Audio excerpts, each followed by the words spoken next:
tama ba kayo, sinabi nyo na itong gagawin na hearing ngayon ng Blue Ribbon Cayetano Black ay unauthorized o illegal?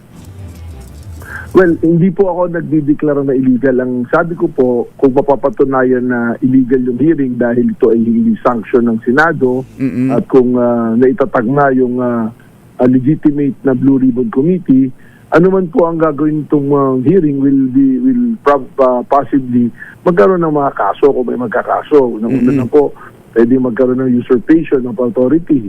Tapos sa pangalawa pong sinabi ko is yung pong parliamentary immunity na nag-a-apply sa legislative, mawawala po yun sapagkat hindi nga authorized. So kung may mga masabi po ron o may mga gawin, hindi po siya covered ng parliamentary immunity na i-extend po yung parliamentary immunity na yan sa mga sanctions po na gawain, committee hearing or yung mismo pong plenaryo na session ng ating pong legislatura.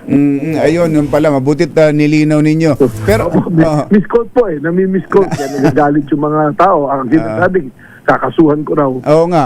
I'm speaking as a lawyer na para sa akin pong pananaw na bilang isang abogado, ang parliamentary immunity only extends to official functions ng legislatura po. At hindi NBI ang kikilos para kasuhan sila o filean sila ng complaint. Hindi po kami. Tinanong lang po sa akin kasi siyempre, Jerry. Tinatanong kayo as a lawyer.